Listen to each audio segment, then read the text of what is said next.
Good morning दोस्तों, मेरे प्यारे बच्चों एवं मेरे सभी अभिभावकगण और मेरे दर्शक जो मुझे देख रहे हैं, है ना। एक नया चीज़ लॉन्च करने जा रहे हैं बच्चों। मैं बहुत एक्साइटेड हूँ। आपने नाम सुना होगा ब्लॉगिंग, है ना। तो बहुत जल्द मैं ब्लॉगिंग भी करने वाला हूँ।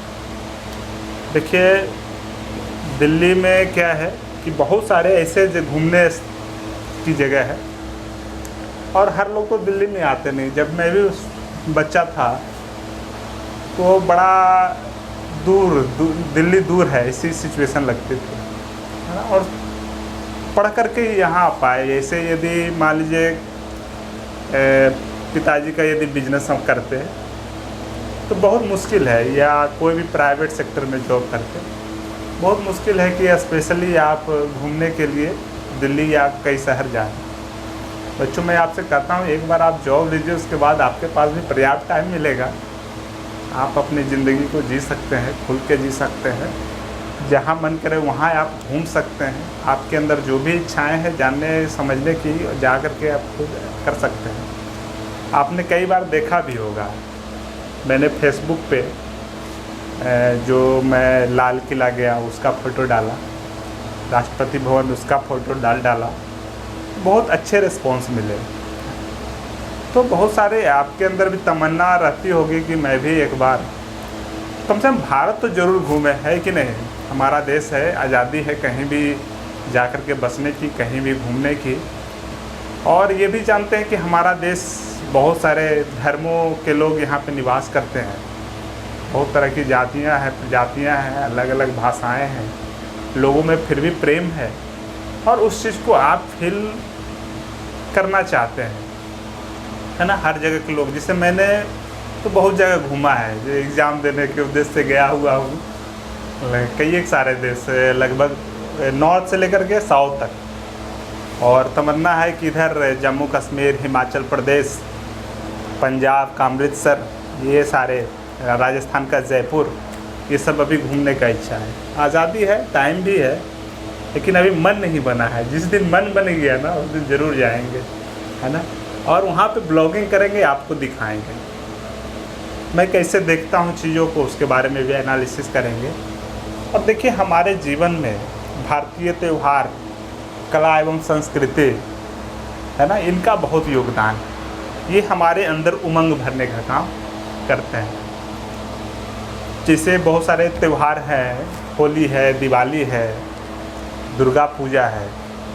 ये सब त्यौहार में हम लोग सारे मतभेदों को भुला करके एक दूसरे से गले मिलते हैं, है ना, और एंजॉय करते हैं अपनी ज़िंदगी को। तो अभी देखिए, ब्लॉगिंग करने का मेरा मेन उद्देश्य यही है कि अलग अलग धर्म संप्रदाय के लोग हैं, जब उनसे मिलता हूँ कितना प्रेम मिलता है। मैं बहुत जगह गया हूँ, जैसे हो गया आपको साउथ की तरफ, वहाँ भी कुछ एक्सपीरियंस मैंने किया है ना। कि उधर क्या देखे बच्चों, केरल में जिसे हम लोग कैसे मैंने बोलते रहते हैं, बस नॉर्थ इंडियन का ये आदमी क्या करेगा, बहुत बोलेगा। पॉलिटिक्स पे तो ऐसे ऐसे बयान देगा कि बहुत जानकार आदमी दिखेगा। लेकिन केरला में मैंने क्या देखा कि ट्रेन पे भी बहुत कम लोग बोलते हैं, जितना उचित हो उतना ही बोलते हैं। वे लोग सभ्य आदमी हैं। आप भी जानते हैं कि केरला का लिटरेसी रेट सबसे ज़्यादा है, तो जितना यूज़ होने का चाहिए उतना ही वो बोलेंगे। तो ये सारी जो चीज़ें हैं, क्या क्या सीखना चाहिए हमें दूसरे स्टेट से, क्या उसकी अच्छाइयाँ हैं, क्या सीखने लायक चीज़ें हैं। जब तक हम जाएंगे नहीं, उसको समझेंगे नहीं, तो समझिए कि अपनी ज़िंदगी का कुछ हिस्सा, बहुत कुछ मिस कर रहे हैं। तो देखिए, अभी मैं चूँकि दिल्ली में भी अकेला हूँ, लॉकडाउन में मैं भी फंसा हुआ हूँ। मैं भी एक गाँव का आदमी हूँ, गाँव के परिवेश में ही पला बढ़ा, है ना। तो मेरा प्रयास अभी यही है, ब्लॉगिंग मेरा स्टार्ट करने का मकसद मेरा यही है कि इस बार मैं जब गांव जाऊं तो जो बचपन से लेकर करके लगभग 14-15 साल मैंने व्यतीत किया, उसमें कैसे एंजॉयमेंट वहां पे ढूंढा, कैसे अपनी ज़िंदगी व्यतीत की, उसके बारे में आपको बताऊंगा। और देखिए, नज़रिया अलग अलग होता है किसी चीज़ का, है ना। तो मेरा नज़रिया किसी चीज़ के प्रति क्या है, मैं पॉलिटिक्स को कैसे देखता हूँ, हमारा जो समाज है मैं उसको कैसे देखता हूँ, हमारी जो संस्कृति है उसको मैं कैसे ऑब्ज़र्व करता हूँ, है ना। तो उन चीज़ों के बारे में मैं यहाँ पे डिस्कशन करूँगा। मैंने कहने का मतलब है एजुकेशन से रिलेटेड चीज़ मिलेगा आपको, है ना, बस अपनी अपनी नज़रिया है उसको।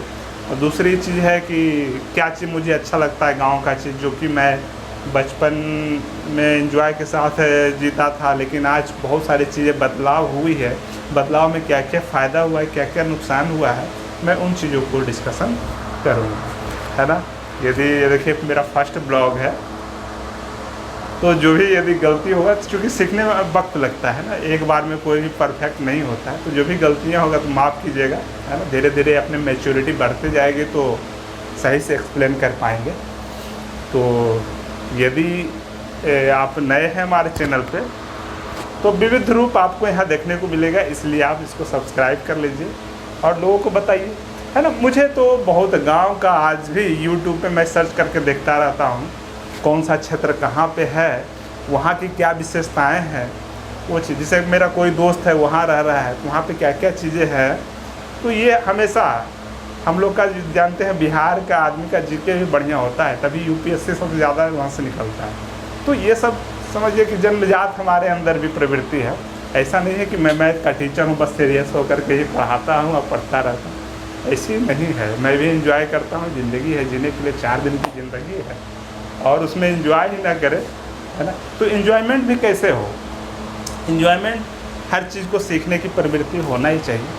जैसे मैं देखता हूँ यूट्यूब पे, जैसे ब्लॉगिंग बहुत देखा है ना, देखे अच्छा खासा व्यूज़ आ रहे हैं, सब्सक्राइबर अच्छे हैं, तो मैं सोचता हूँ मैं वहाँ पे क्यों ना हूँ, है ना। उसके लिए देख करके मैं भी मोटिवेट हुआ हूँ और यहाँ पे आया। और देखिए जैसे जैसे आगे टाइम बीतेगा, एक्सपीरियंस हमारा भी बढ़ेगा, और क्या पता आपके सहयोग से हम भी एक अच्छा यूट्यूबर बने, ब्लॉगिंग के फील्ड में भी बेहतर कर पाए, है ना। तो आपका प्यार और स्नेह ज़रूरी है। तो मैं यहाँ पे एजुकेशन से रिलेटेड डिस्कशन करूँगा, जिससे गांव का राजनीतिक व्यवस्था क्या है, वहाँ की आर्थिक व्यवस्था क्या है, वहाँ का समाज किस तरह का है। देखिए एक चीज़ ऑब्जर्व करते हैं बच्चों कि बाहर शहर में भले ही आबादी ज़्यादा है, लेकिन एक दूसरे के सहयोग करने की भावना उतनी ही कम है ना। बड़े शहर में होकर के भी छोटे छोटे रूम में रहते हैं, लेकिन गांव में क्या है बच्चों, वहाँ पे लोग तो कम है, लेकिन जितने लोग हैं उनमें आपसी भाईचारा बहुत है ना, एकजुट होकर के किसी समस्या को सोल्व करते हैं। तो वहाँ की राजनीतिक व्यवस्था क्या है, आर्थिक व्यवस्था क्या है, वहाँ का दिनचर्या क्या है, मुझे क्या अच्छा लगता है, या मैंने कैसे उस चीज़ को वहाँ, और क्या क्या बचपन की जो यादें हैं जो अभी मिस करते हैं, वो सारा चीज़ मैं वहाँ पे डिस्कशन करूँगा इस ब्लॉग के माध्यम से। ठीक है, चलिए आज इतना ही रहने देते हैं। कैसा लगा मेरा ये ब्लॉग ज़रूर आप कमेंट कीजिए। ठीक है, फिर और भी अच्छे अच्छे ब्लॉग आपको मिलेंगे। ओके बाय, फिर मिलते हैं।